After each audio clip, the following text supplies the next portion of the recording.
Chapter 6 Summer Days. The early summer days on a farm are the happiest and fairest days of the year. Lilacs bloom and make the air sweet, and then fade. Apple blossoms come with the lilacs, and the bees visit around among the apple trees. The days grow warm and soft. School ends, and the children have time to play and to fish for trouts in the brook. Avery often brought a trout home in his pocket, warm and stiff and ready to be fried for supper. Now that school was over, Fern visited the barn almost every day to sit quietly on her stool. The animals treated her as an equal. The sheep lay calmly at her feet. Around the 1st of July, the workhorses were hitched to the mowing machine, and Mr. Zuckerman climbed into the seat and drove into the field. All morning you could hear the rattle of the machine as it went round and round, while the tall grass fell down behind the cutter bar in long green swaths.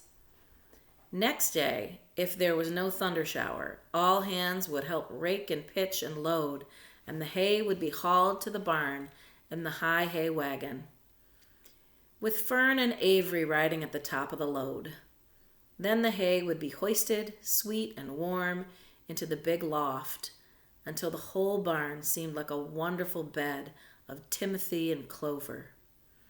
It was fine to jump in, and perfect to hide in, and sometimes Avery would find a little grass snake in the hay and would add it to the other things in his pocket. Early summer days are a jubilee time for birds. In the fields, around the house, in the barn, in the woods, in the swamp, everywhere, love and songs and nests and eggs. From the edge of the woods, the white-throated sparrow, which must come all the way from Boston, calls out, "Oh, Peabody, Peabody, Peabody," on an apple bough, and the phoebe teeters and wags its tail and says, "Phoebe, Phoebe." The song sparrow, who knows how brief and lovely life is, says, "Sweet, sweet, sweet," interlude, "sweet, sweet, sweet." If you enter the barn, the swallows swoop down from their nests and scold, "Cheeky, cheeky," they say. In early summer, there are plenty of things for a child to eat and drink and suck and chew. Dandelion stems are full of milk. Clover heads are loaded with nectar. The frigid air is full of ice-cold drinks. Everywhere you look is life. Even the little ball of spit on the weed stalk, if you poke it apart, has a green worm inside it.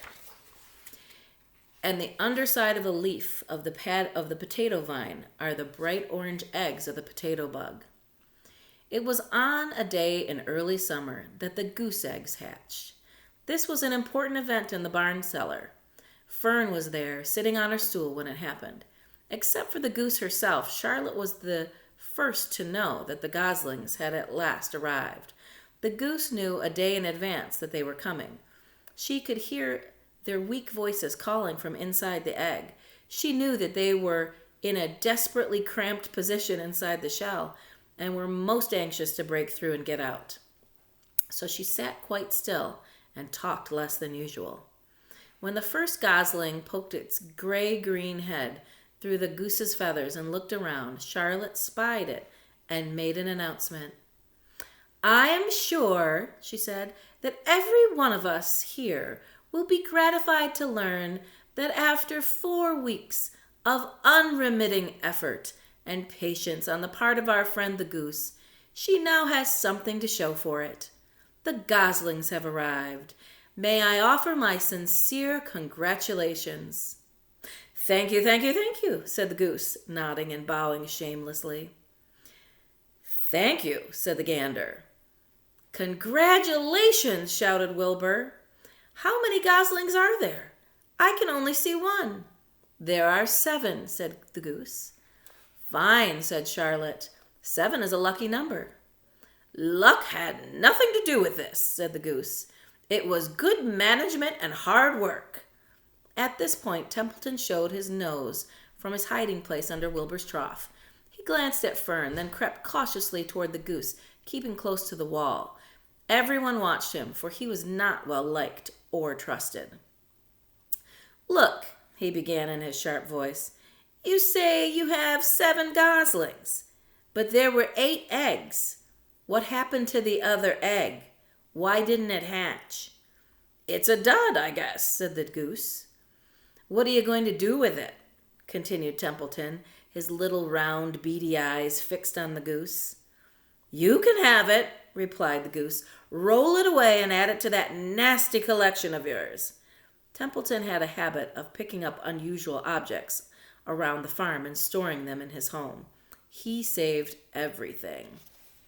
"Certainly, said the gander. "You may have the egg. But I'll tell you one thing, Templeton. If I ever catch you oking your ugly nose around our goslings, I'll give you the worst pounding a rat ever took." The gander opened his strong wings and beat the air with them to show his power.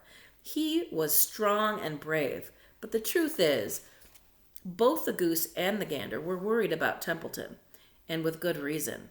The rat had no morals, no conscience, no scruples, no consideration, no decency, no milk of rodent kindness, no compunctions, no higher feeling, no friendliness, no anything.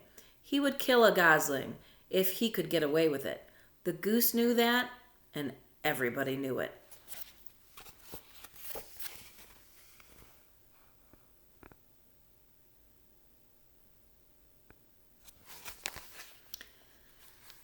With her broad bill, the goose pushed the unhatched egg out of the nest, and the entire company watched in disgust while the rat rolled it away.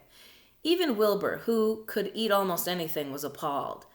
"Imagine wanting a junky old rotten egg," he muttered. "A rat is a rat," said Charlotte. She laughed a tinkling little laugh. "But my friends, if that ancient egg ever breaks, this barn will be untenable." "What does that mean?" asked Wilbur. "It means nobody will be able to live here on account of the smell. A rotten egg is a regular stink bomb." "I won't break it," snarled Templeton. "I know what I'm doing. I handle stuff like this all the time." He disappeared into his tunnel, pushing the goose egg in front of him. He pushed and nudged till he succeeded in rolling it to his lair under the trough. That afternoon, when the wind had died down and the barnyard was quiet and warm, the gray goose led her 7 goslings off the nest and out into the world. Mr. Zuckerman spied them when he came with Wilbur's supper. "Well, hello there," he said, smiling all over. "Let's see. 1, 2, 3, 4, 5, 6, 7. 7 baby geese. Now, isn't that lovely?"